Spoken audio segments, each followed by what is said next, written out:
Good evening and welcome to Sports 9 Auburn. I'm Sam Humphrey and joined alongside me is Kennedy McKnight. Tonight we've got a recap from men's basketball and everything else going on in the Plains. You're watching Sports Night in Auburn.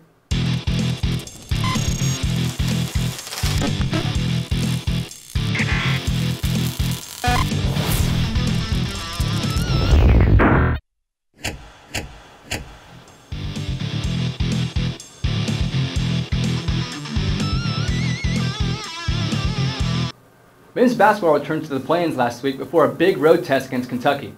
Auburn welcomed in Arkansas Razorbacks in the SEC matchup that the Tigers were hoping would help get them back on track just in time for the tournament. The Auburn Tigers are set to take on the Arkansas Razorbacks this Wednesday night in Auburn Arena. The Tigers are only 1-5 against the Razorbacks in Auburn Arena, so it'll be interesting to see the intensity that Auburn comes out with tonight.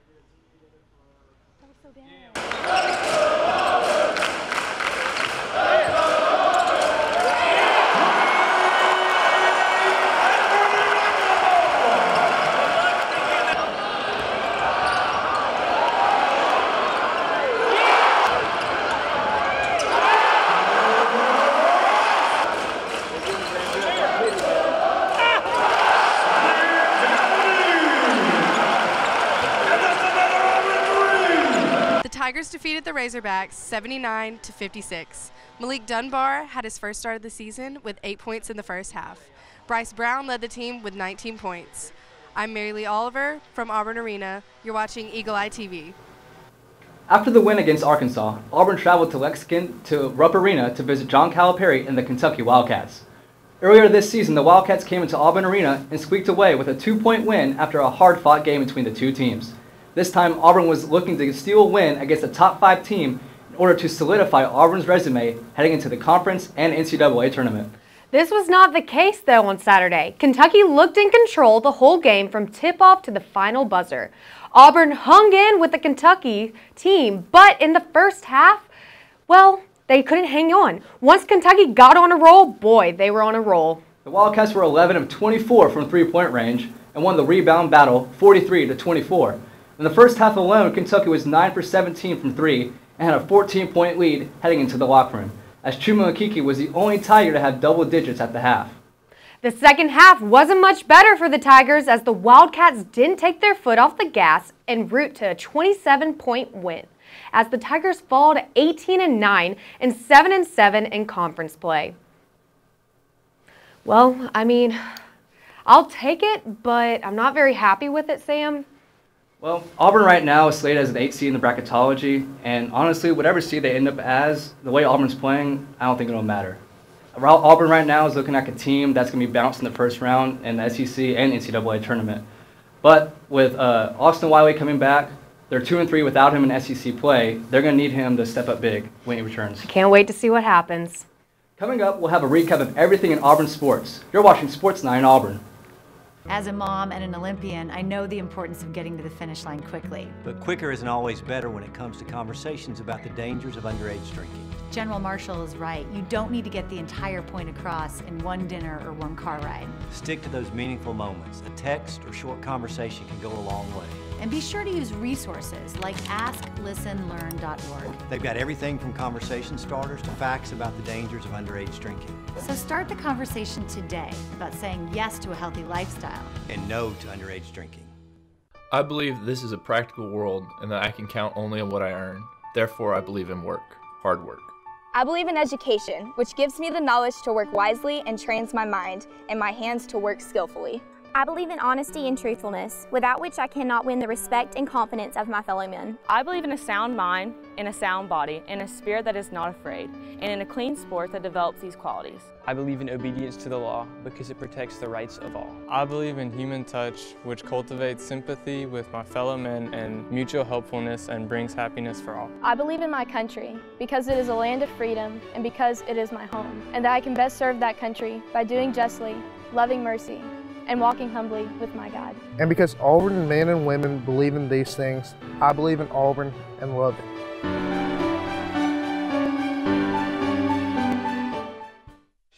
A Dog's Way Home is the story of the extraordinary lengths a dog will go to in order to get back to their family. Every year, millions of dogs and cats end up in shelters and rescue groups. We found our Bella at a shelter in Tennessee. When you adopt a shelter pet, you discover they're all pure love. Adopt pure love and help a shelter pet find their way home at theshelterpetproject.org.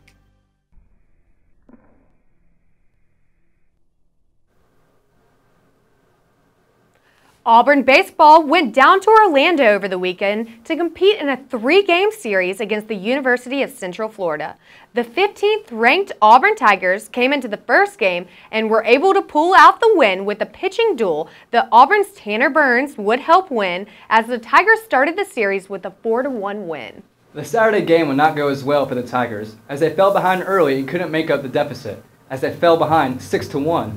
Sophomore Jake Owen was the lone bright spot, coming in and pitching 4.1 innings of relief and only allowing 1 unearned run on 3 hits while striking out 8 batters, only issuing 1 walk. Sunday's game provided an offensive explosion, as the scoreboard definitely showed. The Tigers totaled 15 hits in the game, and Steven Williams and Matt Scheffler each totaled 3 hits, while Jude Ward, Will Holland, Connor Davis, and Ryan Bliss each added a pair of hits. The Tigers would pull away and go on to clinch the game 13-9 and the series 2-1.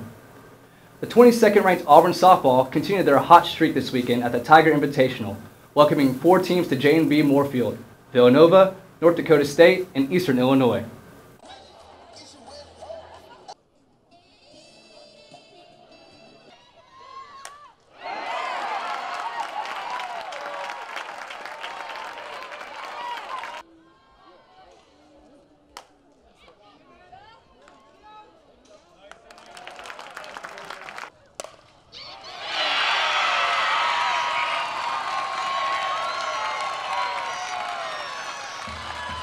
In the bottom of the 10th for the Tigers, 3 runners, 3 hits.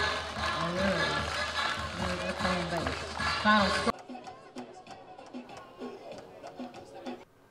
The Tigers played 6 games in 3 days, showing their resilience as a team. Strong pitching by Michaela Martin and Chardonnay Harris propelled the Tigers throughout the weekend. Against Eastern Illinois, Harris threw 14 strikeouts, tying for 3rd in program history for strikeouts in a game. Martin threw her 27th complete game, which puts her in 10th in Auburn record books. Wow. Auburn's offense as a whole has been very productive this season, with no one player leading the team, rather multiple teammates all performing at a high level. The Tigers have a tough stretch ahead of them, as the Judy Jarman Classic in Fullerton, California, starting Thursday, where they will play 5 teams, 3 of which are ranked in the top 20 of Loyola Marymount, University of Texas San Antonio, Oregon, Washington, and UCLA. Gymnastics went back to the Lone Star State over the weekend to compete against the Texas Women College on Sunday before they head to Tuscaloosa this weekend to take on the Crimson Tide. The Tigers will leave the Lone Star State, adding another victory to their record and moving it to 7-1 overall after posting a score of 195.500. Darian Goborn won the all-around state title after scoring a 39.4. She shared the individual title on vault with teammate Drew Watson, as the duo each posted a 9.875. As the team, the scores were as follow. Bars was a 49.275, vault was a 48.825, floor stood at a 48.325, and beam was a 49.075. Now the attention turns to the tough road test. As mentioned earlier, the teams have been battle tested when they travel on the road, as they sit at 3-1 on the season with quality wins at Missouri, Kentucky, and TWU. The Auburn's women's golf team took a quick trip down to the road of Opelika over the weekend to compete in the Tiger Invitational, as a total of 16 teams made the trip to compete. Auburn would come out on top to win the tournament as a team by 10 strokes, and sophomore Brandon McCano took home his first career individual win after a playoff hole against Kennesaw State's Wyatt Larkin and posting a 4 under par for the competition. Other notable Auburn finishes were Trace Crow, who shot 2 under and finished 7th, and Javon Rebula, who shot an even par and came in tied for 10th. The Tigers are currently ranked 10th in the country, with the next tournament being this weekend. The Tigers travel to Las Vegas, Nevada to take part in the Southern Highlands Collegiate hosted by UNLV. Auburn made the trip to Athens last week to compete with the best of the best at the SEC Championships. Now in swimming, the majority of the headlines that come out are from individual perspectives, but the biggest story from Auburn, from Athens, was the women's 400 freestyle relay. The cast of Claire Fish, Julie Mayen, Ali Tetzloff, and Erin Falconer set an SEC record with a 3:10.45. This was the fourth Auburn relay record to fall this week, as the team set the school mark in the 200 medley relay with 137.73, the 200 free relay with a 120.70.05, and the 400 medley relay with a 369.06. As a team, the Auburn women finished in 6th place with 883 points, while the Texas A&M Aggies took the women's title for the 4th year in a row. Oh, the men's side of Auburn finished 8th in 661.5 points, as Florida would take the title for a 7th year in a row.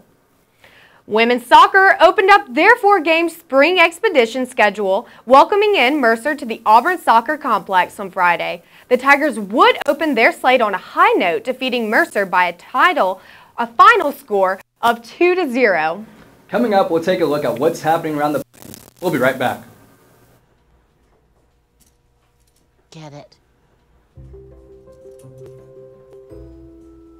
Get it. Get it. Get it. Get it. Get it.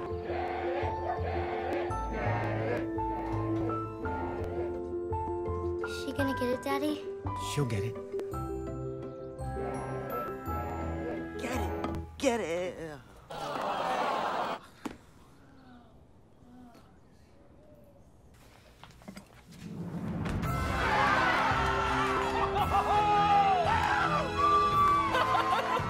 When you bring home a Goodwill find, you give your whole town a reason to celebrate, because you're also funding local job training and placement programs in tech, healthcare, and more. Goodwill. Bring good home.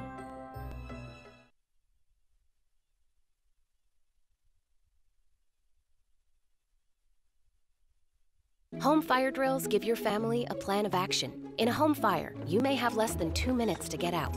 So when you drill, show everyone 2 ways out of the house, pick a safe meeting spot, and get there in under 2 minutes.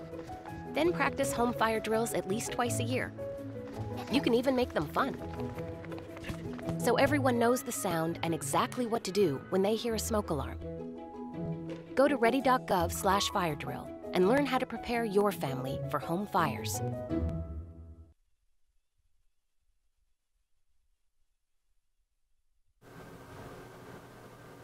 Let's take a look at everything coming up in Auburn sports. Men's basketball heads to Athens tonight to take on the Bulldogs, and that game can be seen on ESPNU at 8 p.m. The Tigers will then travel back home for a matchup with Mississippi State that will tip off at 3 p.m. on Saturday. It can be seen on ESPNU. Softball travels out west to compete in the Judy Garman Classic. On Thursday, the Tigers take on Loyola Marymount and UTSA. On Friday, Oregon and Washington will be the opponents for the Tigers, and the Tigers finish up tournament play on Saturday versus UCLA. Women's basketball travels to Columbia on Thursday to take on the Gamecocks in South Carolina, with tip-off on SEC Plus slated for 6 p.m. And on Sunday, the Tigers welcome LSU into Auburn Arena at 2 p.m. When one sport leaves the Lone Star State, another enters, as equestrian travels to Texas to take on the Texas A&M on Friday at 11 a.m. and Saturday at 10 a.m. They will take on SMU. Baseball comes back to Plainsman Park as they welcome in the Cincinnati Bearcats for a 3-game series. First pitch is set for 6 o'clock, Saturday at 5, and on Sunday at 1. All games can be seen on SEC Network Plus. The red-hot Auburn Gymnastics team heads to Tuscaloosa on Friday to take on Alabama at 6:30 p.m. on SEC Network. Well, that's all we have for you tonight. Be sure to follow us on Twitter at EETV_sports and follow Eagle Eye TV on Instagram. Don't forget to check out our website, eagleeyeauburn.com. I'm Kennedy McKnight. And I'm Sam Humphrey. Thank you for joining us, and War Eagle.